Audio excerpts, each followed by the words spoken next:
tal? Buenas noches, bienvenidos una vez más a Entredichos, que esta noche tiene por invitado a un licenciado en Administración Pública con estudios en doctorado de Ciencia Política por la Universidad de Chicago. Se trata de un especialista en seguridad, en violencia criminal en México. Un hombre que es además ensayista y escritor, colaborador de esta casa editorial aquí en El Financiero, y es socio fundador y director de Lantia Intelligence. Se trata desde luego de Eduardo Guerrero, a quien le doy la más cordial bienvenida. Qué gusto, René, estar contigo de nuevo. Bueno, Eduardo, la razón por la cual te he invitado es por una doble condición que tienes. Sabes de ciencia política, sabes de administración y sabes de seguridad.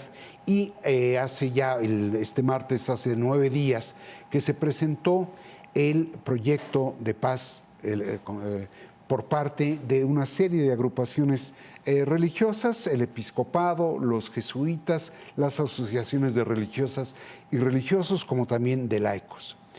¿Pudiste ver ese documento? Sí, claro. Me gustó mucho. Me parece un documento muy integral que abarca tanto el tema de seguridad como el tema social. También aborda el tema de las cárceles. El documento en buena medida es de carácter declarativo y menciona una buena cantidad de acciones. Creo que hay que avanzar en él. O sea, creo que ahorita es muy útil el documento como para manifestar cuáles son las preocupaciones. Creo que sí hace mucha falta aterrizar algunas propuestas, un poco pensar por qué esas propuestas no han podido concretarse, qué está impidiendo que eso se vuelva realidad, ¿no? Justamente una estrategia reside en el hecho, a diferencia de un plan, en que piensa cuál es la respuesta justamente del enemigo o del competidor, por qué no hemos podido avanzar, ¿no? Que eso es algo muy claro en México ya con 15 años en este tema de la violencia, con muy pocos avances y muchos retrocesos, ¿no? Creo también que le hace falta el tema como de los recursos, cómo, qué cantidad de dinero se necesita para aterrizar muchas ideas. Creo que le hace falta también jerarquizar y decir qué es lo más importante y urgente, o quizás lo importante por un lado y lo urgente en otro. En fin, pero me parece magnífico en el sentido de un primer paso hacia algo más ambicioso, y me encanta el hecho de que justamente, como mencionabas ahorita, esto se base en una cantidad de entrevistas, de testimonios en todos los rincones del país, ¿no? Ahí, ciertamente, en abono y para incorporar al público a la plática, se trata de un documento que condensa 7 estrategias de política pública para la paz con 132 propuestas que fueron elaboradas por 48 especialistas. Entonces creo que es un documento sólido, pero yo lo veo todavía como un punto de partida, no como un punto de llegada. ¿Lo ves tú así también? Correcto. Justo así, ¿no? Por eso menciono que el diablo está en los detalles, ¿no? En este tipo de propuestas, ¿no? Hay que ver con qué recursos, para cuánto nos va a alcanzar, cómo vamos a medir los avances y cuáles son los obstáculos que nos podemos encontrar, ¿no? Ya, déjame, si te parece, transmitir un pasaje de lo que el presidente del Episcopado Mexicano, Monseñor Rogelio Cabrera, dijo al presentar ese documento a las candidaturas a la presidencia de la República. Claro. Este momento representa el fruto de un arduo trabajo que nos ha llevado a recorrer todo el país, impulsando cientos de foros y conversatorios donde cada voz, cada sentimiento, cada historia han sido escuchados con respeto. Hemos sido testigos del clamor de las víctimas y hoy nos alegra que más de 20,000 personas se unan en este sueño para construir la paz. Habla él del clamor y habla también él del sueño por construir la paz. ¿Te parece viable el documento? Me parece viable. Como comentamos, un punto de arranque Me parece que está muy bien la lista de especialistas que presentan. Creo que es interdisciplinario, pero repito, vi pocos números, vi pocos mapas, vi poco medición, indicadores, vi poco de por qué no se ha podido, pero entiendo que pues es para el arranque y que seguramente ellos tienen capacidad para desagregar todo esto a nivel estatal, incluso municipal, porque yo he sido mismo testigo, he ido a algunos de sus eventos, que son multitudinarios, en donde hay muchas voces y que los testimonios realmente te hacen temblar, ¿no? Y de comunidades en todas partes del país, ¿no? Creo que esto es lo primero de una serie de cosas que van a ir ellos publicando, ¿no? Ojalá, estaría muy bien, por ejemplo, que sacaran una publicación por estado. Creo que ese sería un primer gran avance. Si no son todos los estados, pues de quizás los, no sé, 10 estados de 15 en donde habría que trabajar primero, ¿no? Ahora, déjame plantearte una cosa paradójica, por no decir contradictoria. Creo que se está imponiendo el tema de la inseguridad y de la violencia criminal en la campaña, pero ¿no es peligroso incorporar la política que pudiera intentar resolver ese problema a la campaña electoral, meterla en la contienda electoral? Mira, yo creo que hubiera sido muy bueno, por ejemplo, pero en estos años de polarización es imposible, que los tres candidatos hubieran presentado un conjunto de 3, 5 propuestas que a los tres les parecieran fundamentales y que quien sea elegido por la ciudadanía se comprometiera a implementar esas acciones. Creo que ya hay consenso de ciertas cosas, ¿no? Fortalecimiento de las policías, el tema de combatir ciertos delitos urgentes como las extorsiones,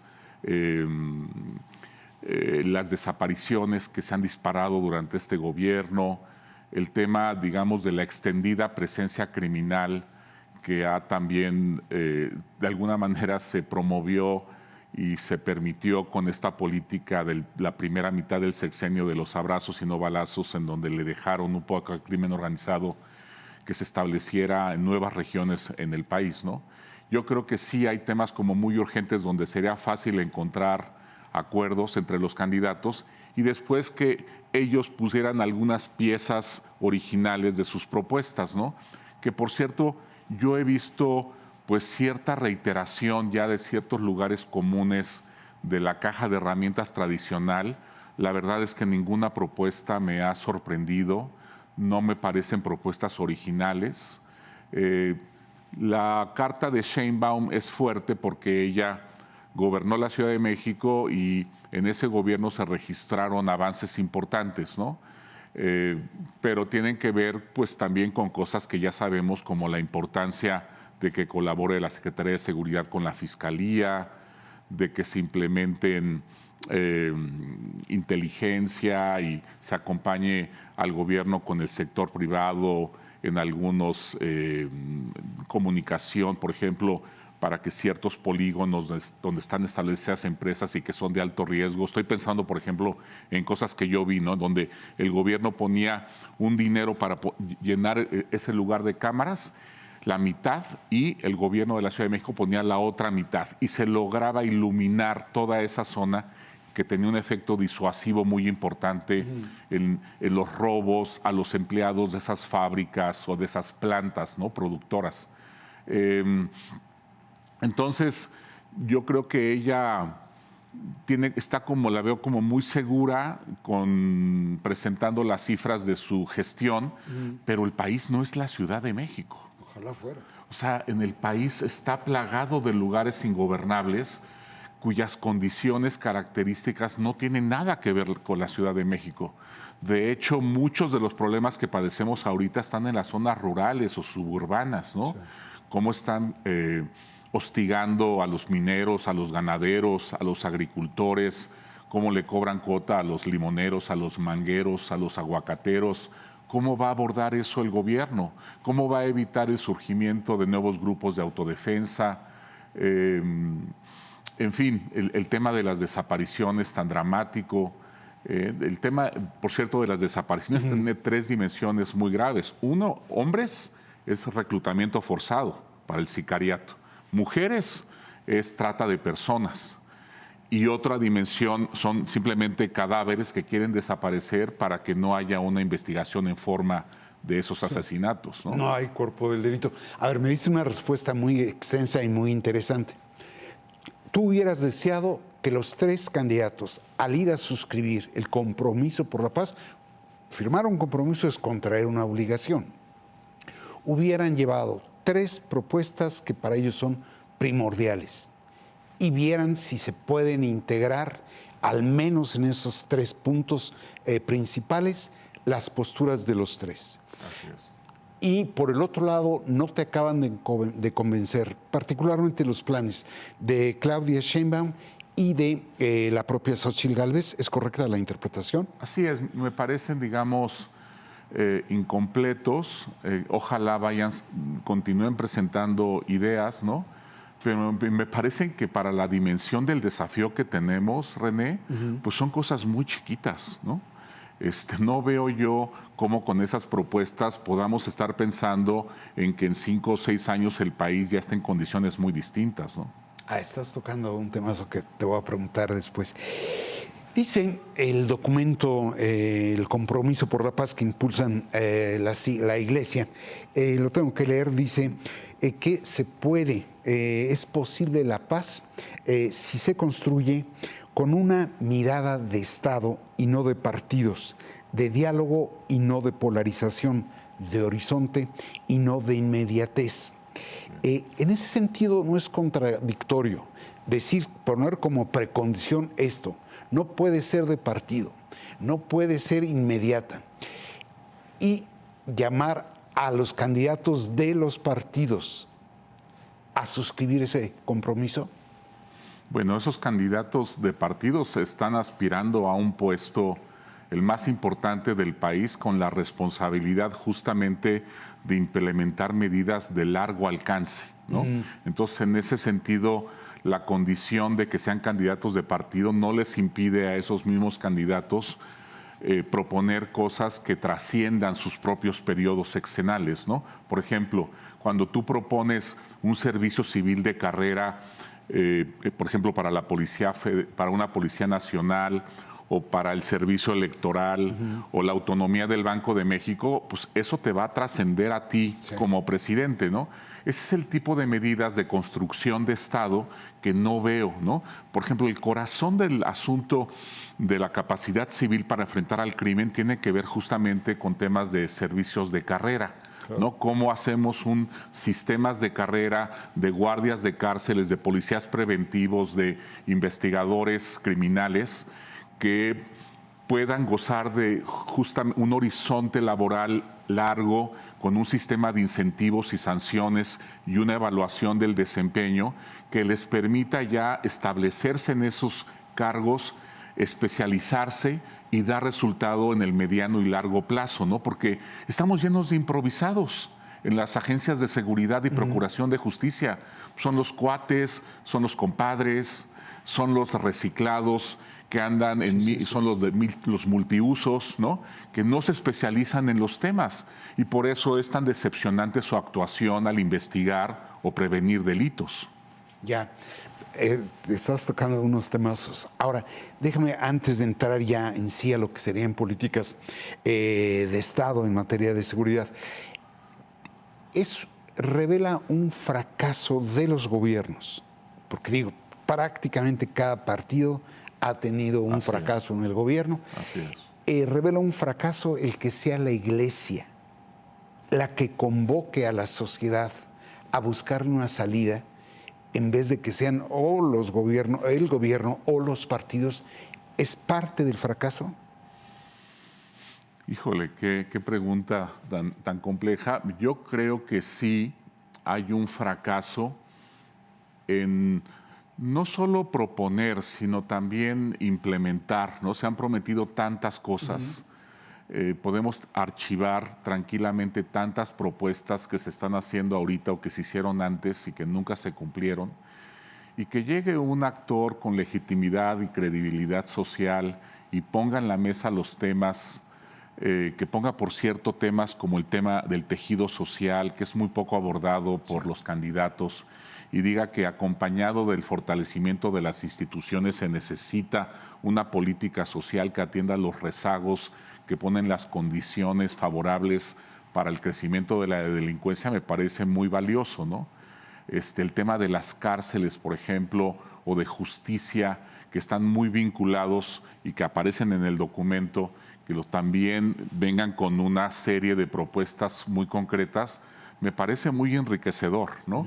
Sí me decepciona mucho que no haya una propuesta igual de rica y diversa y concreta por parte de cada candidato. Yo pensaría que cada uno de los candidatos tendría, pues, en el caso de Sheinbaum, en el caso de Xóchitl, en donde ya han tenido tiempo, pues hubiera realmente un documento muy rico, sí, un documento sólido, detallado, con propuestas muy pertinentes, con indicadores, con cálculos de cuánto se tardaría esto en dar resultados, ¿no? El impacto que van a tener.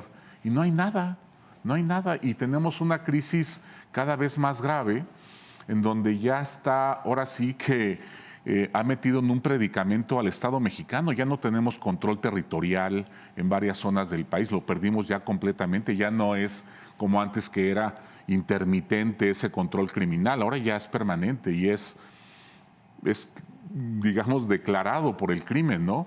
Ya un periodista en la zona metropolitana de Guadalajara no puede tocar ni con el pétalo de una rosa al grupo hegemónico de la zona, porque van y lo tablean y lo regresan a su casa regañado para que no vuelva a meterse en esos temas, ¿no? Estamos hablando de la capital de uno de los estados más importantes del país. No estamos hablando de un municipio de Chiapas, ¿no? Sí. Estamos perdiendo también el control en la competencia democrática.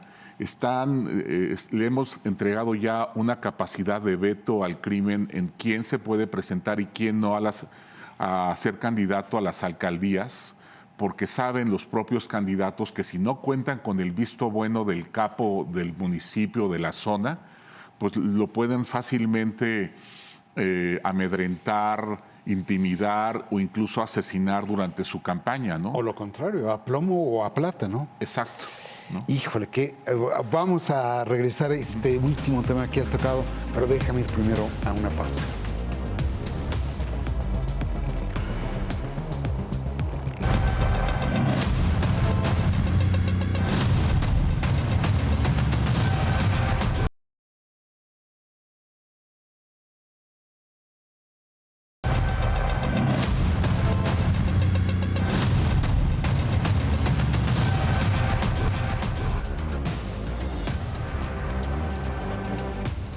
Estamos ya de vuelta con Eduardo, él es un especialista tanto en ciencia política como en materia de seguridad pública.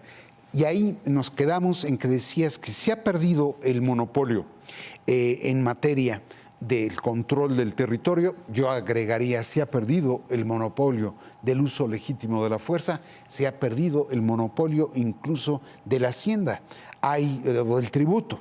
Hay ya quienes pagan doble al servicio profesional tributario y al servicio criminal tributario. Esto habla de un fracaso, y de un fracaso donde de pronto nos quieren sugerir que porque el número de homicidios ha descendido, vamos mejorando, cuando en realidad lo que eso revela es que ya hay zonas, territorios, regiones controladas, que ya no hay por qué litigar y por lo mismo no hay que matar. ¿Tú lo estás viendo así? Sin duda, y es algo que tú sugieres muy bien en tu último artículo en El Financiero, en donde ya hay una derrota del Estado, hay una victoria del crimen y hay una hegemonía o un monopolio criminal que está gobernando esa zona. Acordémonos que la violencia criminal se da por competencia entre facciones, pueden ser cárteles, pueden ser mafias, pueden ser pequeñas bandas. Pero ya, por ejemplo, la tranquilidad que vemos en lugares como Durango, por ejemplo, siempre ha tenido un monopolio del cártel de Sinaloa. Eso no quiere decir que en Durango no haya grupos criminales. Hay uno muy fuerte y sufren de varios delitos, incluido claramente el cobro de piso, que es cuando tenemos un grupo criminal que se erige en autoridad, en Estado. Tenemos el hecho, por ejemplo, de que en algunas alcaldías de la Ciudad de México también, sobre todo las que colindan con el Estado de México, estén mucho más tranquilas. No necesariamente es porque no tengamos grupos criminales. Tenemos el cártel de Tláhuac, tenemos a Unión Tepito, sí domesticados, pero también con control de algunas zonas, ¿no? Claro. En la propia Ciudad de México, ¿no? Otros lugares que han descendido, por ejemplo, Guerrero, con Astudillo, bajó más del 30% la violencia, igual en Veracruz. Es porque Astudillo y Cuitláhuac García lograron imponer mejores prácticas y fortalecer la Procuraduría y los policías, o lo mismo en Guerrero. No, para nada. Es porque lograron negociar con los grupos criminales, lograr acuerdos de zonas de influencia, lograr pactos, yo les llamo de saliva, que son efímeros y que cambian completamente cuando se van esos gobernadores. Y es la crisis que tenemos ahorita en Guerrero tiene que ver con que su sucesora no ha tenido esa capacidad de diálogo, de comunicación, de credibilidad con el propio grupo criminal, de establecer pactos, ¿no? Y la verdad se está desmoronando, ¿no? En el caso de Cuitláhuac, pues ya veremos en Veracruz qué pasa en Veracruz cuando se vaya este gobernador y llegue Rocío Nale o José Yunes, ¿no? Pero no debemos irnos con la finta, René, de que porque baja la violencia en algunos lugares ya las cosas van muy bien. Al contrario, ya puede ser un control absoluto hegemónico de un grupo criminal. Hay casos como el de Coahuila, como el de Yucatán, en donde efectivamente hay policías muy sólidas que se han construido, exacto, ¿no? Y mejores prácticas. Y ahí lo podemos ver fácilmente viendo el número de arrestos que hay de alto perfil. Son números altos. Pero si vemos, por ejemplo, cuántos arrestos de alto perfil ha habido recientemente en Guerrero, recientemente en Tabasco, en Nayarit, en Colima, son casi cero arrestos. Eso te habla de una incapacidad de la autoridad para poner orden y para poder sancionar a los criminales, ¿no? En tu opinión, ¿incurriríamos de nuevo en un error si se está viendo que el próximo gobierno, cualquiera que este sea, va a elaborar su propia política? Yo creo que los gobiernos, tal como lo están planteando, hay pocas innovaciones. ¿Estamos hablando del gobierno estatal o del gobierno federal, de la presidencia? Sí. Pues yo creo que por lo que tiene que ver con Claudia, lo que siento es que ella va a tratar de implementar varias acciones que le dieron buenos resultados en la Ciudad de México, en algunas zonas urbanas del país. Lo que va a hacer en el ámbito rural, pues sigue siendo una incógnita, ¿no? En el caso de Xóchitl, ella nos dice que va a fortalecer mucho más ahora las policías locales y estatales. Qué bueno, porque fueron muy debilitadas, pero aguas, ¿cómo le va a hacer para evitar esa enorme corrupción que vimos con Calderón y con Peña Nieto, donde se derramaron miles y miles de millones de pesos que no dieron ningún tipo de resultado, donde siguen siendo tan amateurs y tan rudimentarias esas policías a pesar de toda la supuesta inversión que se hizo en esos gobiernos? Claramente hay mucha tranza y tendríamos que tener unos sistemas muy eficaces de transparencia y rendición de cuentas para evitar estas corruptelas, ¿no? Y otro tema que me preocupa mucho, René, creo que hemos subestimado mucho el grado de colusión que hay entre los gobernantes, los policías y el crimen organizado. Creo que nos hemos quedado con la idea de que es algo casuístico, que es algo superficial, y yo creo que es hondo, creo que es generalizado. Y no solamente la colusión crimen-autoridad, sino también la colusión crimen con clases empresariales estatales. Creo que han capitalizado muchos empresarios vínculos con el crimen para lavar dinero, para hacer negocios multimillonarios, y por eso es que muchos guardan un silencio cómplice con el crimen, ¿no? Se han asociado autoridades políticas autoridades policíacas, autoridades empresariales con el crimen. Así es. Creo que eso nos empezamos a dar cuenta ahorita, ¿no? ¿Por qué no vemos realmente una voluntad que se refleje, que se transmita en acción clara de cambio?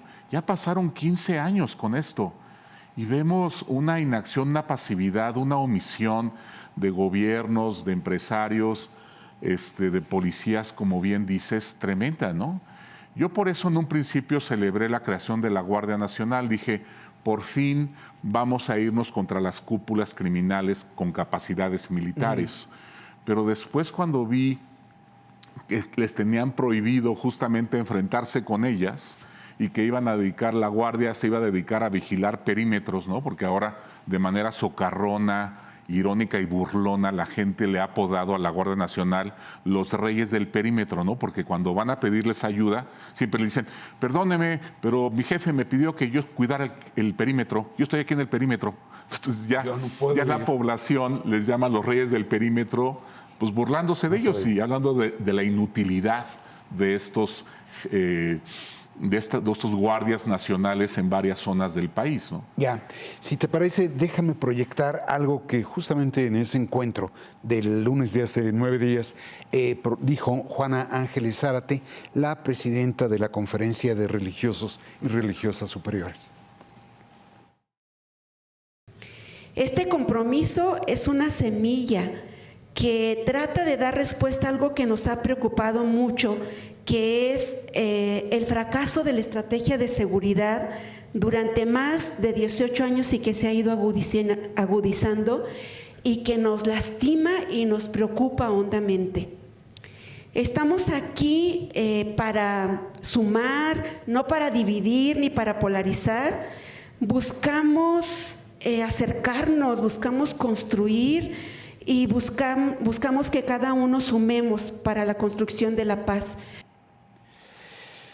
Dice ella, 18 años de fracasos de todos los gobiernos. Es decir, hay el señalamiento de que el gobierno del PAN, los gobiernos del PAN, el gobierno del PRI, el gobierno de Morena, han fracasado.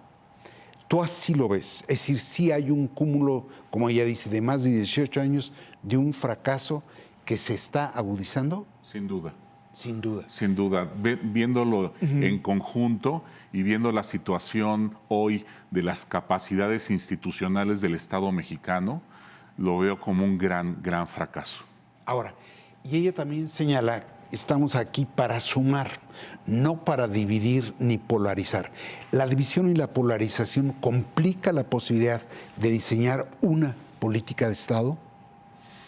Pues aunque no lo creamos, sí, ¿no? Yo creo que esta verborrea diaria que tenemos, divisiva, de estar lanzando vituperios a un sector de la sociedad o a varios sectores aglutinados todos en los fifís o en los conservadores, creo que sí ha causado un enorme encono social, ¿no? En dos grandes polos, y creo que eso nos ha hecho muy resistentes al diálogo, a la conversación constructiva y a ponernos de acuerdo en lo que necesitamos urgentemente implementar en México para empezar a ver la luz al final del túnel, ¿no?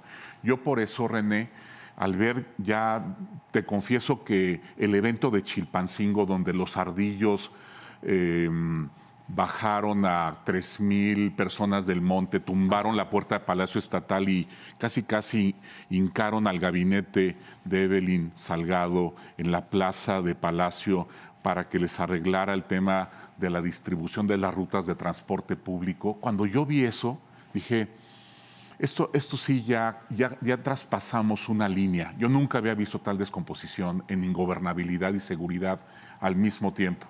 Y fue cuando pensé, René, que necesitábamos algo necesitamos apoyo externo, no vamos a poder nosotros solos con esto, y es por eso que he estado ahora promocionando la idea de un tratado de seguridad para América del Norte.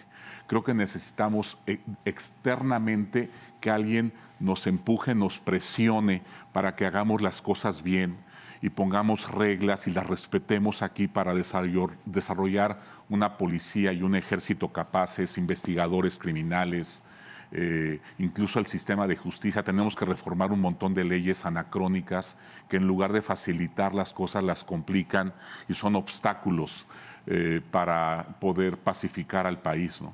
A ver, me dejas de a 6. Muy interesante lo que estás diciendo. Así como hay un tratado para propósitos económicos y comerciales, un tratado del norte de América para propósitos de seguridad, ¿es lo que me estás diciendo? Justamente, ¿no? Hemos visto ya experiencias subnacionales como en Tamaulipas con Texas, Baja California con California, en donde ha habido intercambio de tecnología, de expertise, capacitación, capacitación para enfrentar a los cárteles, para generar inteligencia útil, etcétera. Muy buenos resultados, ¿no? Hay varias experiencias, pero sin duda Tijuana con Alberto Capella y Tamaulipas con García Cabeza de Vaca tuvieron muy buen trabajo a manera bilateral con estados de Estados Unidos, ¿no? Yo lo que estoy proponiendo es que esto ya sea nacional y que tengamos una especie de TLC de la seguridad, ¿no? Sí. Y que haya un intercambio de inteligencia. Los americanos y los canadienses necesitan de nosotros porque está el problema migratorio muy amenazante para Estados Unidos. Está el tema del fentanilo, que le está causando una crisis de salud con cientos, literalmente cientos de miles de muertos por sobredosis. Y para eso, para remediar esos problemas, necesitan de la cooperación de México. Fíjate que hay veces que yo pienso que se reconoce que se globalizó la economía, pero que no se reconoce que se globalizó el crimen. Exacto. Y se sigue pensando en términos nacionales. Así es. Y no en términos globales, valga la expresión. En este caso sería regional y ya tuvimos una primera integración de carácter comercial. Creo que un segundo paso que tenemos que dar es una integración en materia de seguridad, ¿no? Claro que estamos en enorme desventaja con nuestros vecinos, ¿no? Andamos muy atrasados, pero mira, una vez que fortalezcamos nuestras capacidades institucionales, vamos a también ser capaces de controlar nuestro territorio para empezar, porque ahorita el enemigo que tenemos es interno. Y ya con ese control interno y con mayor capacidad militar y policial, podemos también defender mucho mejor nuestras fronteras de potenciales adversarios externos, ¿no? Ahorita voy a regresar a ese tema, pero antes déjame hacerte una pregunta. Me preocupa que la alternancia política, la alternancia en la presidencia de la República ha sido una ventana de oportunidad para el crimen, visto que no hay continuidad, aunque se diga, de las políticas en materia de seguridad. ¿Coincides con eso? ¿No te parece? Sin duda el crimen capitaliza mucho estas interrupciones y estos giros, virajes abruptos en la política de seguridad. Por eso tenemos que pensar en una política de Estado y me parece que un tratado trilateral internacional sería una condición sine qua non para que exista, para impulsar esa política de Estado que necesitamos, ¿no? Es utópico pensar, Eduardo, en la posibilidad de llegar a un acuerdo multipartidista que concluya en el diseño y elaboración de una política de Estado transeccional, que sin importar quién ocupe la presidencia de la República, le dé continuidad. ¿Es una locura esa? En las condiciones actuales de política rijosa, de política miope, cortoplacista, peleonera, sí, lo veo ahorita inviable con una probabilidad casi de cero. Ya, ahora, en la primera parte del programa me dijiste, dije, voy a regresar en la segunda. Me decías tú que es muy difícil pensar que si no se elabora esa política, en 6 años lográramos, en un sexenio, lográramos resolver el problema. Sobre la base de esa utopía, de una política de Estado, ¿cuántos años requeriría de sostenimiento esa política y de seguimiento y de continuidad para verdaderamente construir la paz? Yo diría que un par de décadas, 20 años. Me quieres deprimir. Bueno, mira, hay estados como que tienen capacidades, ¿no? Por ejemplo, pacificar, digamos, Chihuahua, pacificar Baja California, que tienen muchos recursos, el propio Tamaulipas, que tiene una clase empresarial que ya se regresó, por cierto, de Estados Unidos y que hay dinero, pues, y la hacienda pública también le va bien, pues sí, esos estados pueden pacificarse en un lustro, ¿no?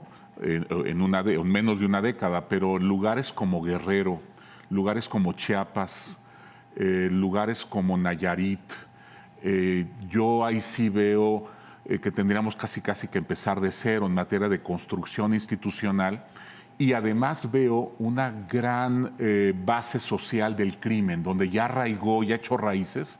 Eso sobre todo lo veo en Guerrero y en Veracruz, y en donde tendríamos que echar programas sociales para erosionar esas bases sociales criminales, y eso sí lleva pues por lo menos una década, ¿no? Década y media, ¿no? Es decir, si llegáramos a tener un acuerdo de establecer una política de Estado en este año 24, ¿tú crees que hacia el 44 podríamos pensar en lograr retomar el control de todo el país, ¿no? Sí. De todas las zonas? Yo creo que habría que avanzar secuencialmente, y primero tendríamos que irnos con los estados cuya solución requeriría un esfuerzo menor, ¿no? Que es solamente una mejora de las policías, de las fiscalías, y después, bueno, quizás paralelamente ir trabajando con estados más complejos, pero con la conciencia de que eso se van a tardar más, porque el problema social sí es como mucho más hondo y complejo, ¿no? No, el crimen tiene base social. Así es. Ahora, visto, a mí me resulta muy complicado pensar en llegar a un acuerdo entre las distintas fuerzas políticas en plena campaña electoral, en plena contienda electoral. Sí. ¿Tú crees que el periodo de transición después del 2 de junio habría que aprovecharlo para ejercer presión y entonces pedir una política de largo alcance en vez de estar sexenio con sexenio, estar en el ensayo y el error? Sí, creo que quien resulte ganador en las elecciones, una, digamos, postura responsable y comprometida frente a lo que está sucediendo en materia de seguridad sería convocar a todas las fuerzas políticas y decir, tenemos estas coincidencias, las expresamos los tres en campaña, vamos a tener entonces esta base de acuerdo para lanzar esta política de seguridad al arranque de mi gobierno, y por eso también los convoco a ustedes a que apoyen al gobierno, a que unamos esfuerzos y también empezar ahí allá a conciliar al país, ¿no? Yo creo que al país sí va a necesitar conciliarse a sí mismo después de todo este empecinamiento en dividirnos y en enfrentarnos, ¿no? Internamente. De no darse eso, ¿crees tú que si volvemos a desarrollar una política del próximo gobierno, del próximo sexenio, lo que vamos a hacer es darle oportunidad al crimen? Sí, yo creo que si seguimos trabajando con lo mismo de siempre, René, con la misma caja de herramientas, vamos a seguir tropezándonos, ¿no? Tenemos que tener... Mira, hay cosas que se han repetido todo el tiempo, pero que nunca se hacen, ¿no? Eso de fortalecer las policías locales, bueno, eso todo el mundo lo dice. No es que no dé resultados, sino que simplemente no se realiza, no se concreta, ¿no? ¿Por qué? Pues porque hay un montón de corrupción en el sector público y se quedan con el dinero. Y no hay una capacitación real de los policías, ni se les ofrecen buenos salarios, ni hay un horizonte laboral atractivo para ellos, y nadie quiere ser policía en México. Tenemos que dejar atrás eso, realmente ofrecerles salarios dignos, porque subieron de 6,000 a 14,000 o a 20,000 pesos, inclusive eso ya es la octava maravilla. ¿Quién vive con 20,000 pesos con una familia de 3 o 4 personas? Por favor, Y con la tentación de la corrupción por el otro lado. Exactamente, ¿no? Tenemos en México a las organizaciones criminales más potentes, prósperas del mundo, no solamente de América Latina. Del mundo. Entonces, la capacidad que tienen para sobornar es tremenda, ¿no? La penetración de las empresas ya por el crimen es un nuevo fenómeno que está afectando mucho al tema del nearshoring, y ahora las empresas vienen y me preguntan, oye Eduardo, ¿y si me muevo para allá? Porque ya le pasó a mi compañero japonés o a mi compañero canadiense que ya les penetraron la empresa, ya le están pagando salarios a los empleados para que les entreguen información y para robarles mercancía en las plantas en las noches, o para que los propios choferes de los trailers entreguen los vehículos en ciertos puntos carreteros. Entonces tienen mucho miedo. Necesitamos también, esto hay que verlo, es un tema de bienestar de la población, pero también es un tema de desarrollo económico. México no va a poderse desarrollar como debiera si tenemos a este lastre, a este monstruo criminal, como tú dices, cobrando impuestos, sí, y hostigando a las empresas y a la gente que quiere ser productiva, porque no solamente afecta a los grandotes, también a los pequeños, ¿no? Han estado asesinando recientemente a vendedoras de aguas frescas de horchata y de Jamaica. El otro día vi que las asesinaron porque no habían pagado la cuota a estas señoras. Sí. Hazme favor, ¿no? Entonces sí, yo creo que estamos llegando ya a un límite, y yo creo, espero, ¿no?, que se dé un golpe de timón y ya nos realmente cumplan lo que prometen, y que también prometan y cumplan cosas nuevas, innovadoras y de mucho mayor alcance. Ya. Eduardo, pues te agradezco muchísimo la posibilidad de tenerte aquí, que nos ilustres un poquito de cómo viene la mano en materia de política de seguridad. Te lo aprecio mucho. Encantado como siempre, y es un gusto siempre platicar contigo, René. Te lo aprecio. Como desde luego le agradezco a usted el hecho de acompañarnos aquí en El Financiero Televisión. Estamos en Entredichos. Gracias.